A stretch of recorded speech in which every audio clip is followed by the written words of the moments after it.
थाने के विरोधी पक्ष नेता शानू पठान ने थाने के ग्लोबल अस्पताल का दौरा किया, जिसके बाद पाया कि वहां पालक मंत्री और गृह निर्माण मंत्री के आदेशों को ठुकराया गया है। बता दें कि हाल ही में लगी प्राइम अस्पताल में आग के बाद पालक मंत्री एकनाथ शिंदे और गृह निर्माण मंत्री जितेंद्र अवार्ड ने थाने शहर के सभी अस्पतालों का फायर ऑडिट करने का थाने महानगर पालिका को आदेश दिया था। नागरिकों की तकरार के बाद ग्लोबल, इसके बाद हम पार्किंग प्लाजा और कौसा हॉस्पिटल, इस सभी हॉस्पिटलों पे हमारी तैयारी कैसी है, डॉक्टर, सिस्टर, वार्ड बॉय और सबसे ज़्यादा फायर की टीम की क्या तैयारी है, क्योंकि जो टेम्परेचर है महाराष्ट्र में और लोड ज़्यादा है, जिसके लिए पालक मंत्री एकनाथ शिंदे जी ने भी आदेश दिया है कि सभी तैयारी होना चाहिए। जितेंद्र अवार्ड जी भी बोल रहे हैं, कमिश्नर साहब भी बोल रहे हैं, महापौर साहब भी बोल रहे हैं, लेकिन ज़मीनी स्तर पर इसकी तैयारी है क्या, उसकी जांच और उसको देखने के लिए आज हम सभी लोग यहाँ पे आए थे। आने के बाद सरासर पूरी खामियाजा फायर डिपार्टमेंट की ओर से मालूम पड़ रहा है। 4 फायरमैन को रखा गया है, जिसके अंदर से उनको जो फायर डिपार्टमेंट के फायरमैन है उनको यहाँ पे जो मैनुअल फायर जो मशीनरी ऑपरेट करते उन्हें इसके बारे में कुछ मालूमात नहीं है। ऐसे में फायर ऑफिसर जो है वो यहाँ पे अवेलेबल नहीं, जबकि कमिश्नर साहब, पालक मंत्री जी, महापौर साहब ये सभी दावा कर रहे हैं कि ऑफिसर, फायर ऑफिसर हमेशा यहाँ रहना चाहिए। यहाँ पे जो पीछे गाड़ी खड़ी की है 500 लीटर की गाड़ी है पानी की, फायर की रखी। ऐसे में कभी हादसा हो जाए तो मैं आपको एकदम क्लियर और दावे के साथ कह सकता हूँ कि ऊपर वाला ना करे कि यहाँ कोई हादसा हो, लेकिन अगर हादसा हो जाए तो हम सिर्फ नाम मात्र फायर के फायरमैनों को यहाँ रखें।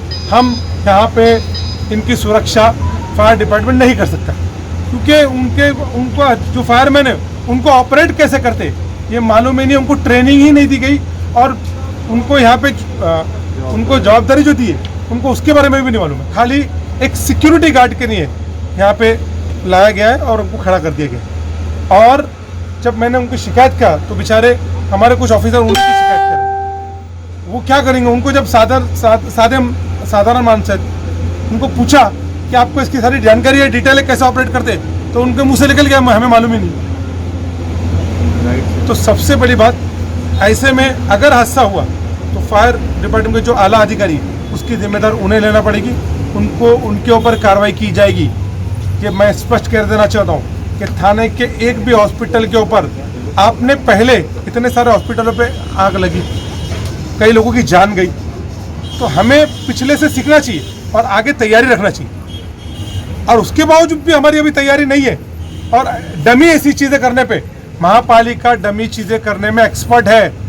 मैं महापालिका के सभी अधिकारियों को चेतावनी देना चाहता हूँ कि सही से होश में आ जाए, ज़मीनी लेवल पे काम करे, खाली एसी में बैठ के, कैबिन पे बैठ के बड़ी बड़ी बातें ना करे। ऑफिसर और यहाँ पे अवेलेबल होना चाहिए था, उनको यहाँ पे बाकायदा ट्रेनिंग देना चाहिए था कि हादसा हो जाए तो क्या करेंगे। आप प्राइवेट हॉस्पिटल के बारे में बात कर रहे हैं, आज 350-400 लोगों के हॉस्पिटल की परमिशन खत्म होने आई है, उनको ये गोल गोल घुमाया जा रहा है। आप उनके बारे में बात कर रहे हैं कि उनको फायर ऑडिट नहीं किया गया है, उनके पास फायर की कोई सुविधा नहीं है। अरे जहाँ पे फायर सिस्टम लगा है उनको ऑपरेट करने के लिए आपने कोई ट्रेनिंग नहीं दी फायरमैन को। जहाँ पे फायर सिस्टम लगा उनको ऑपरेट करने के लिए फायर की ट्रेनिंग नहीं दी फायरमैन को। मतलब कहीं ना कहीं आप सिर्फ बातें कर रहे हैं, ढकोसला कर रहे हैं। थाने की जनता की जान की कीमत है, ये बर्दाश्त नहीं की जाएगी, ये बात ध्यान रखिए। सर, हमारी खुशकिस्मती है थाना की कि पेशेंट की संख्या कमी हुई है, 400 कुछ पेशेंट अभी है, लेकिन हम क्यों नहीं सोचते कि तीसरा लैट आने वाला है, ऐसे में कभी पेशेंट बढ़ जाए तो एज पर MOU मैं उनसे मैंने यही कहा कि जब करार महापालिका से उन्होंने किया था ओम साई ने, उस करार के हिसाब से सभी मैन पावर सब चीज़ें है क्या, तो उन्होंने कहा नहीं है। तो फिर कोई थाने महापालिका के जवाई है क्या, किसके उस पर सब चल रहा है। तो यंत्रणा थाने महानगर पालिका को सही से करना पड़ेगी। और जो कोई है, ठीक है, कोई अच्छा काम कर रहा है, मैं उसकी करतूत करना चाहिए, उसकी सराहना करना चाहिए, लेकिन जो कमियां है उसे प्रशासन के जरिए दूर करना चाहिए। मैं एक स्पष्ट करना चाहता हूँ कि ओम साई के जो मैन पावर आज की नहीं चाहिए वो तुरंत बहाल किया जाए, और जितने वार्ड बॉय और डॉक्टर और नर्सेज चाहिए, कमिश्नर साहब खुद इस पर ध्यान रखें, इस पर तुरंत अमल करे और उनको अपॉइंट करे तुरंत।